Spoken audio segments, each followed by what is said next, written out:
Welcome, Gemini, to your Jupiter into Leo 13-month forecast for the ascendant, the sun, or the moon. On June the 30th, for the first time since 2015, the mighty Jupiter roars into the fire sign of Leo, ruled by the sun. It really is a dynamic possibility. But we can talk about Jupiter in Leo from a general viewpoint. What would it mean for you personally, Gemini? On the screen is the event chart from your perspective and all the other planetary influences just as Jupiter arise. That's going to provide a backdrop right through to July the 26th, 2027. I'm going to unpack this for you. By the end of the video, you'll have a clear picture of what's upcoming in terms of your energy, work, relationships and finances. I'm astrologer Patrick Arundell. A very warm welcome. If you've yet to subscribe to my channel, please do so now to help it to continue to thrive, but please also click or tap the bell notification symbol. Just quickly, when Jupiter moved into Cancer in June 2025, because it was in its exaltation, many people trumpeted what an amazing year lay ahead. But I feel they did that because they weren't looking at the event chart. So if we look at something in isolation, we're not understanding the wider influences. So at that exact moment of the greater benefic arriving in the nurturing Cancer, Saturn, the greater malefic, in full in Aries, was in a sharp right angle. So the planet of limitation against the planet of expansion. So that didn't work out so well. However, this year, with Jupiter moving into Leo, I do feel there is the potential for a much more positive outcome. But I think it's also true to say that on YouTube particularly, some astrologers do look at Jupiter and Saturn in a very binary way. Jupiter's amazing, Saturn's the bad guy. The fact is they both have great qualities. It's how we use them. The other thing is that we can think about Jupiter as being a savior, but actually life is tricky at times. It's not always a straight road. We can't necessarily expect the planets alone to solve all the issues because life is changing at pace. So with that in mind, I'm going to share what I think will work out for you. So Jupiter in Leo is very much about confidence, for sure. It can be about exuberance. Leo, ruled by the sun, right at the heart of our entire existences. So it's charisma central. But it also happens to be that Venus, the planet of relating, but style and image, is also in the sign of Leo as Jupiter arrives. So for you, the combination is in the third house, which has an echo of Gemini.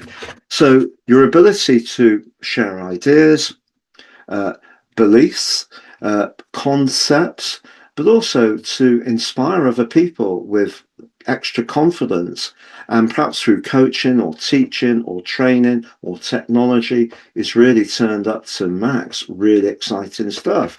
Furthermore, Mars, the planet of desire and passion and initiation, is in your own zodiac sign, house one, kind of Aries energy. So the potential to start something afresh over this next 13 months is also turned to max, because when Mars and Jupiter are in sextile, they're really giving us a lot of confidence to just go for it without too much reflection or navel gazing.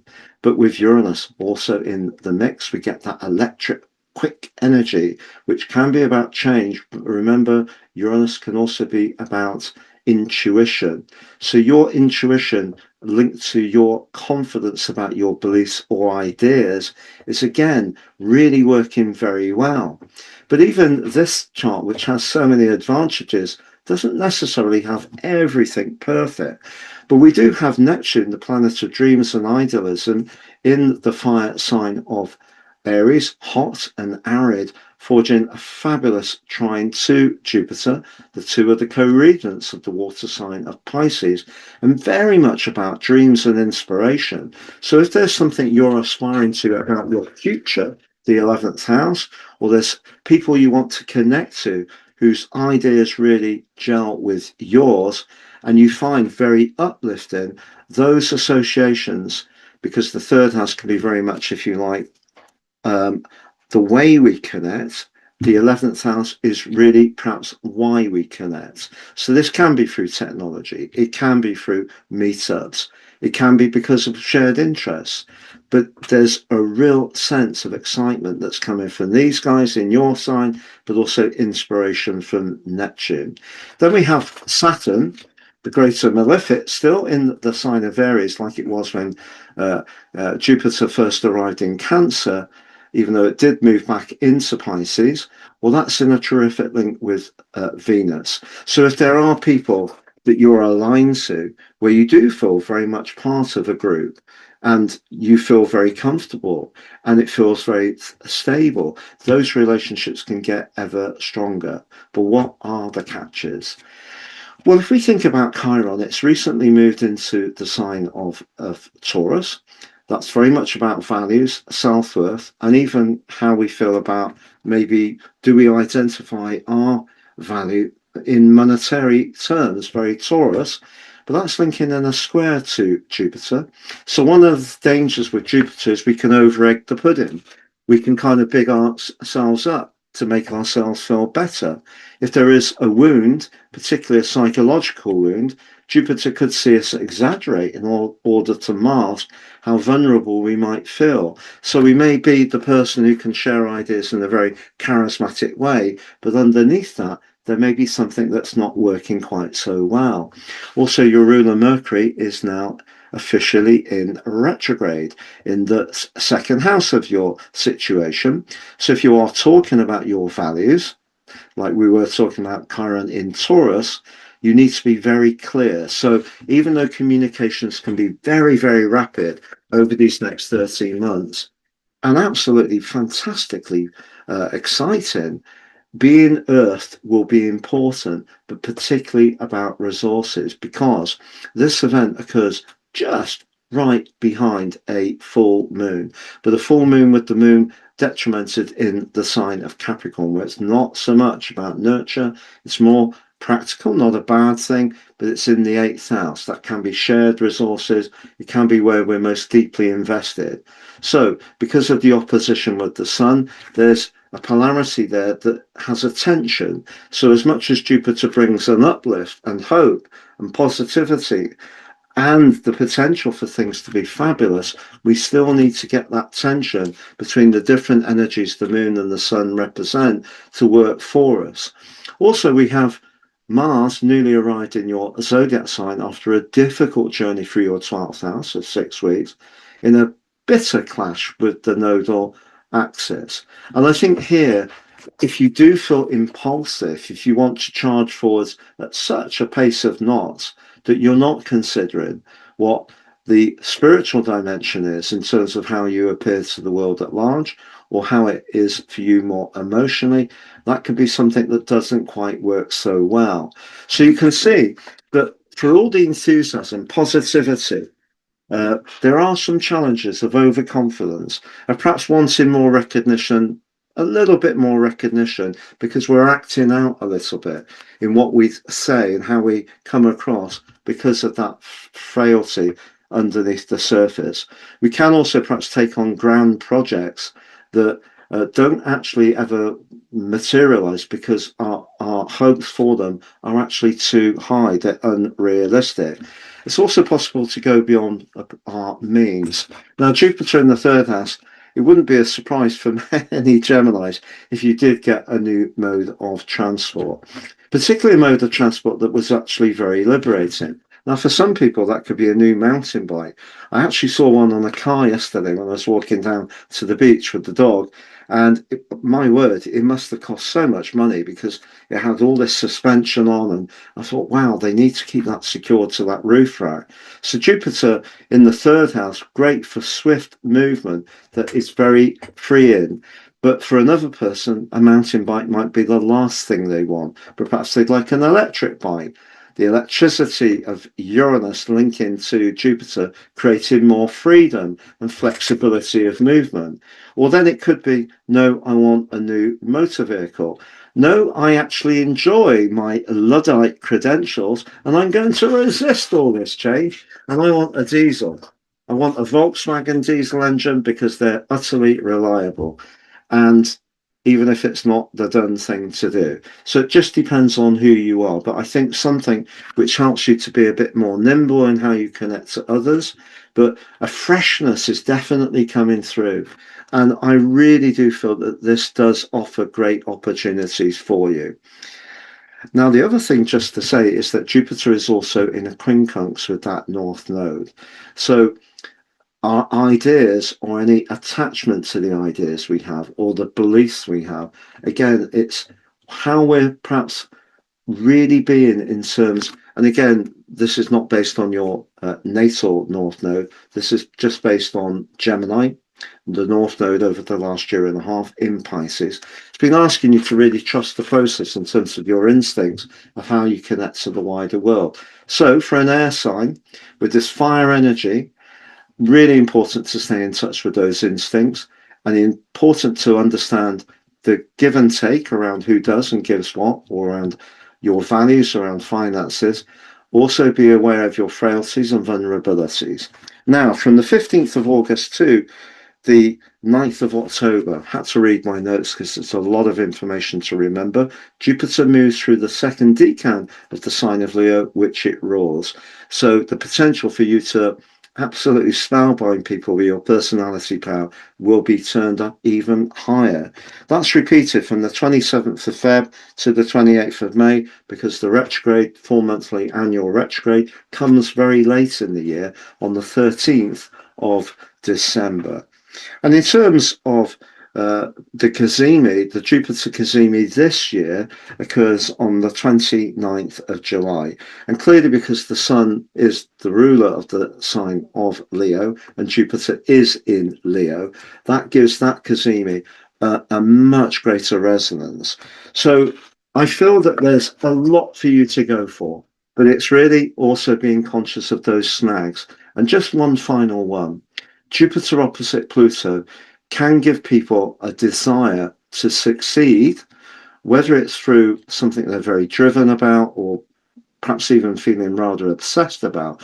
But it could be to do with your ideals, it could be to do with the political spectrum, it may be to do with a belief you have, but you may encounter at times big challenges over the next 13 months because your values and ideas don't align with someone else's. But your desire to overcome the opposition could be quite strong if you're not quite aware of that Chiron energy in the chart, in my humble opinion, because that need to kind of argue about and use your quick wits in a way, particularly around things that maybe help you to show how smart you can be, but what's the depth of feeling behind that? I think that's really important to remember that. With that Pluto opposite Jupiter, but it could give you tremendous desire to get your ideas out there for sure.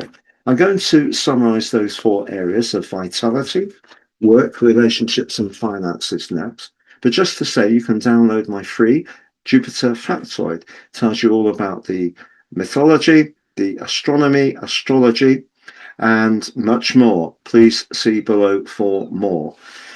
If you've yet to watch your solstice 3 month forecast, I really would love you to watch it because I really go into talking about the quadrants, the four quadrants, because that represents cardinal quadrant 2, the earth points.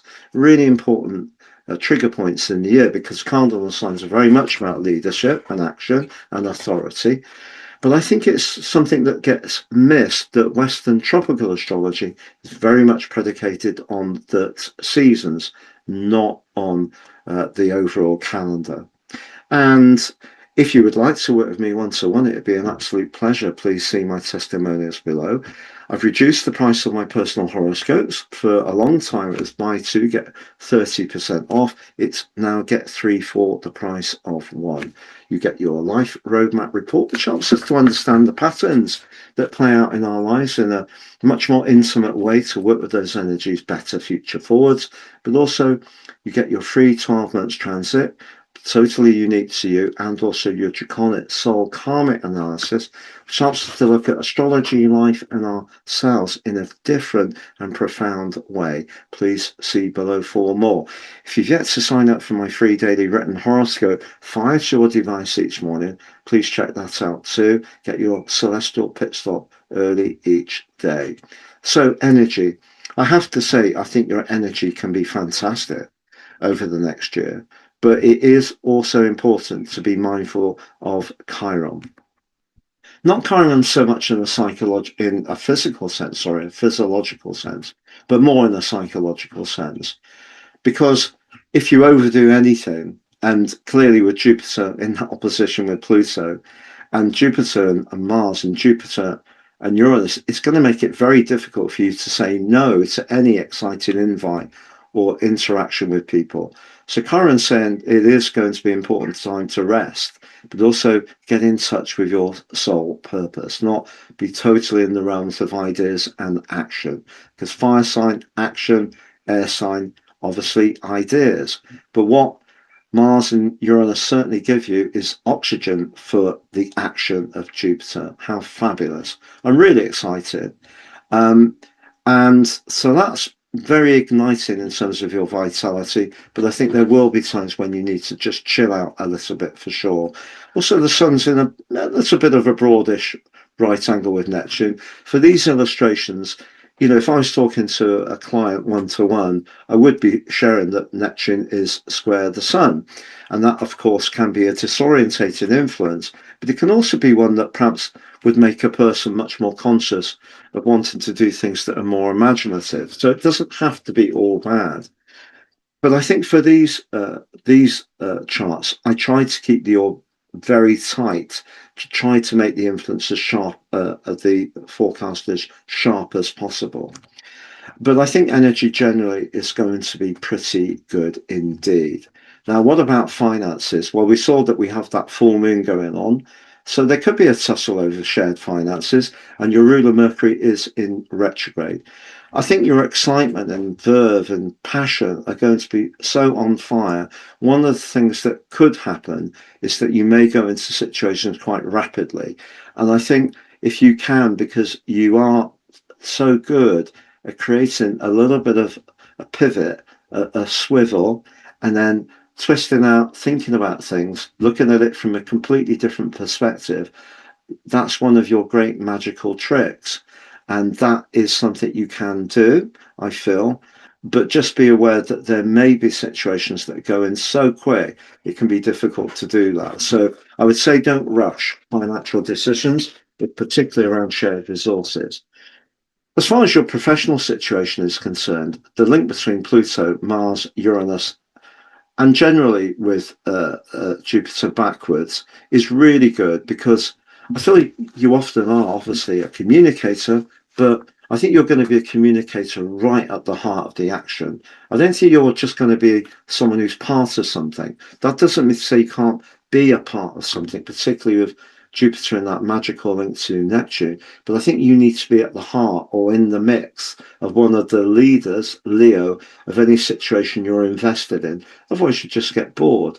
But if you are in an active role or you're genuinely appreciated and acknowledged, I think you could do extremely well because you're really switched on for the time that we're entering as a collective. In terms of romance, well, Venus the relator in that lovely link to Saturn. So if you're in a relationship where you can truly celebrate the friendship between you and focus on what you have in common and not what makes you different, why not? So what's not to like? Well, it might be that if you're not enjoying a relationship, Mars in that conjunction with Uranus is going to give you a mighty desire to break away and do your own thing. And if you are footloose and fancy free, travel of any kind or connection where you're sharing ideas or philosophies, where you go to those like summer camps or gatherings where lots of people are there, conferences, it could be big sparks of attraction. Or if you're doing a backpacking tour around Southeast Asia, you may find that more than one person could prove to be irresistible. Look at Black Moon Lilith in the 7th house. You won't be tied down. Oh, you will be tied down, but you then want to be released. Bad joke. So Lot to be excited about for you, Gemini. Really go for it, and all the best. And thank you so much for joining me.